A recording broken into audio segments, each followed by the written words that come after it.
Hello guys, कैसे आप सभी लोग। बुक ऑफ स्प्रे के एक और न्यू एपिसोड के साथ हाजिर हूँ। तो वीडियो स्टार्ट होने से पहले ही मैं बता दूं, ये कोई ओरिजिनल कॉमिक नहीं है, बल्कि ये एक फैन मेड कॉमिक है। चलो कहानी को शुरू करते हैं। तो एपिसोड की स्टार्टिंग में ही जूफेन को होश में आता हुआ दिखाया जाता है, जहाँ पर जूफेन खुद को एक तहखाने के अंदर जंजीरों से बंधा हुआ मिलता है। वो अपने मन के अंदर सोचता है, मेरी अभी के कल्टीवेशन के साथ ऐसा कौन है जिसने कि मुझे पता चले बिना मुझे अपहरण कर लिया है। ये सब कुछ मेरे साथ कौन कर सकता है? क्या ऐसा हो सकता है इस चीज के अंदर मेरे कोई अपने शामिल हो? और दूसरी तरफ जूफेन के पास एक लड़की चलकर आने लगती है, जिसे महसूस करके जूफेन कहता है, अब यहाँ पर कौन आने वाला है। और वो लड़की जूफेन के पास आकर जूफेन से कहते हैं, इतना ज्यादा शर्मनाक तरीकों से यहाँ पर लटकाए जाने के बावजूद तुम कितना ज्यादा जोश में हो। और ये लड़की और कोई नहीं बल्कि हमारी मिस जिया है, जिसे देखकर जूफेन बहुत ही ज्यादा शॉक्ड हो जाती है। और फिर शॉक्ड होते हुए उससे कहता है, ये तुम कैसे हो सकती हो और तुम यहाँ पर क्यों हो?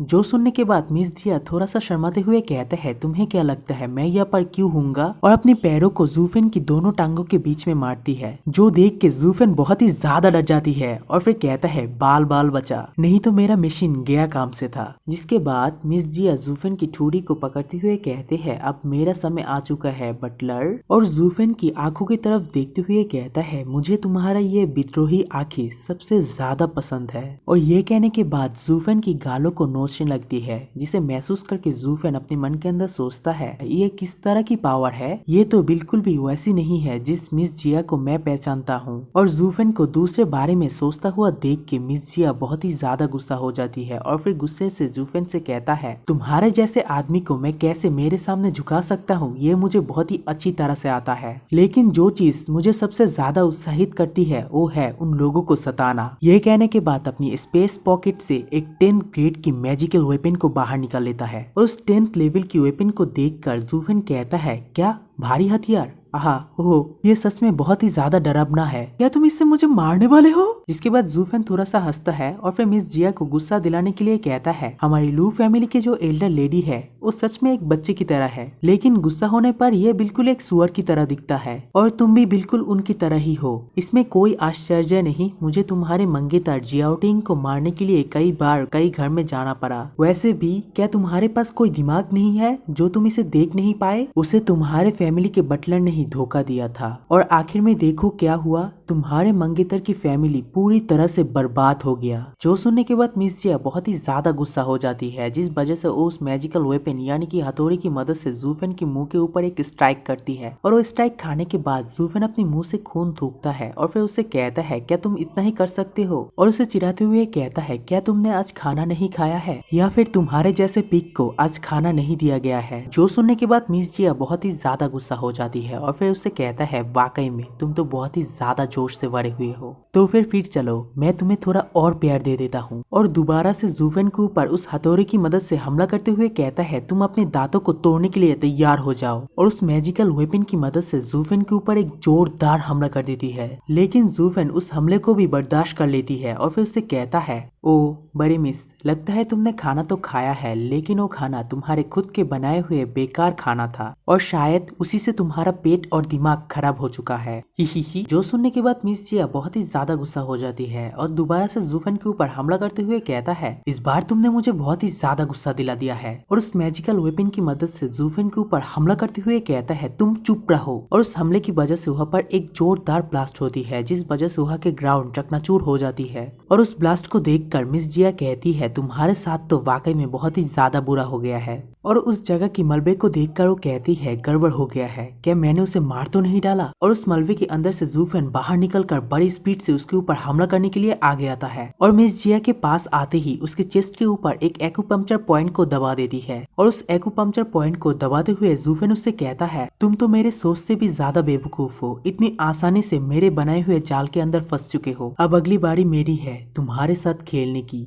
दूसरी तरफ मिस जिया उसकी उंगली को देखते हुए कहते हैं, ये कैसे हो सकती है, मेरी पावर तो सील हो चुका है। लेकिन बिना कल्टीवेशन के वो ऐसा कैसे कर सकती है? तभी हमारा जूफेन कहता है ये है एक्यूपंक्चर टेक्निक, जिसे परफॉर्म करने के लिए किसी भी तरह से मार्शल एनर्जी की जरूरत नहीं पड़ती। तभी मिस जिया अपनी बॉडी के अंदर कुछ चीजें महसूस करके शर्माने लगती है, क्योंकि जूफेन ने जो एक्यूपंक्चर पॉइंट को दबाया था वो लड़कियों को मजा दिलाने के लिए यानी कि सीड्यूस करने के लिए इस्तेमाल होता है। और दूसरे सीन में हमें दिखाया जाता है मिस जिया उस चीज को बर्दाश्त नहीं कर पा रहा था। उसे वहाँ पर मजा और तकलीफ दोनों ही आने लगती है, जिस वजह से वो अपनी टांगों के अंदर हाथ डालकर वहीं पर ही बैठ जाती है। मेरे सब्सक्राइबर्स, ज्यादा दिमाग चलाने की जरूरत नहीं, मैं भी जानता हूँ तुम लोग भी जानते हो यहाँ पर क्या चल रहा है। और फिर जूफेन उससे कहता है बहुत ही ज्यादा तकलीफ हो रही है तुम्हें, है ना? हालांकि मुझे नहीं पता तुम लोगों ने कैसे मुझे यहाँ पर लाए हो, क्योंकि मुझे भी नहीं पता था इस धरती पर ऐसा कोई है जो मेरी पावर को सील कर सकती है और बिना किसी निशान छोड़े मुझे यहाँ पर ला सकती है। बड़े अफसोस की बात है, तुम लोग मेरे दिमाग और मेरे एक्सपीरियंस को रोक नहीं सकते हो। इसे उत्तेजित एक्यूपंक्चर टेक्निक कहा जाता है और ये बुक ऑफ स्पेयर में लिखा गया 9 सैनिटरीज एम्पायर की एक गुप्त टेक्निक है।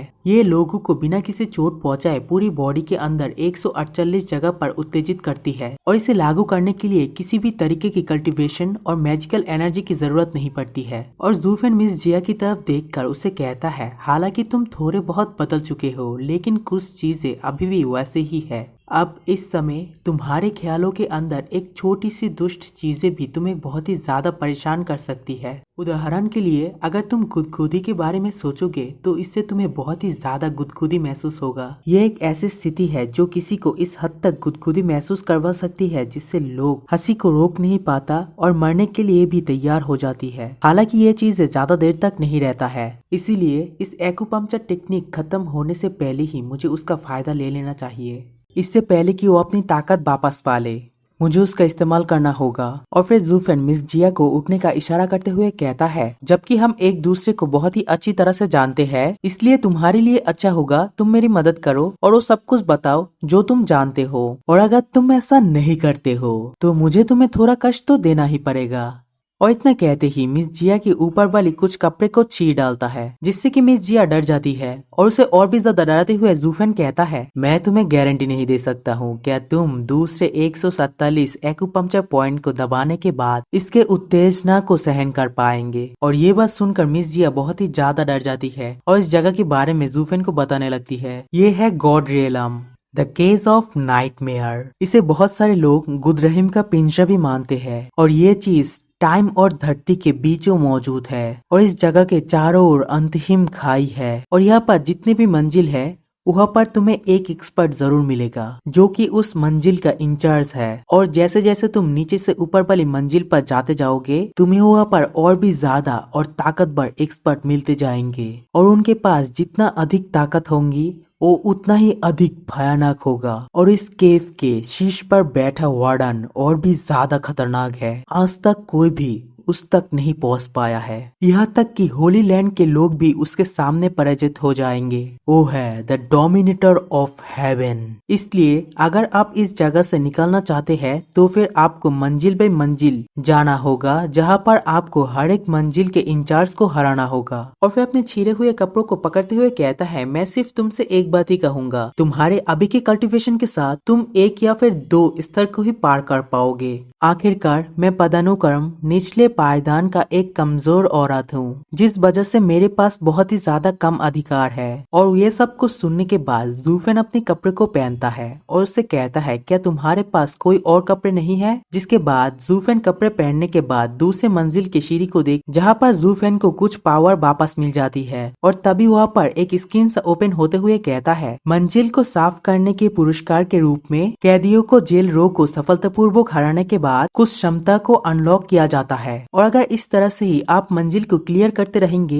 तो पुरस्कार के रूप में आप अपने स्तर को बेहतर बना सकती है। तो हमें जूफेन को दिखाया जाता है जो कि अपने ब्लडी बेबी को वापस पा लेता है। तभी वो सिस्टम कहता है ब्लड चाइल्ड को वापस दिया गया है, इसके साथ कल्टीवेशन को भी बढ़ा दिया गया है। तभी मिस जिया कहता है लेकिन मुझे डर है आपकी वर्तमान स्तर के साथ आप बॉर्डन तक नहीं पहुँच पाएंगे, उससे पहले ही आपको किसी के द्वारा कब्जा किया जाएगा। तभी जूफेन एक डेविल से स्माइल देते हुए कहता है तुम्हें क्या लगता है मैं वास्तव में कौन हूँ? मैं बिल्कुल चुनौतियों की तरह हूँ जिसे कि नीचे झुकाना काफी ज्यादा मुश्किल है। इसी के साथ ये वाला एपिसोड यहीं पर एंड होता है।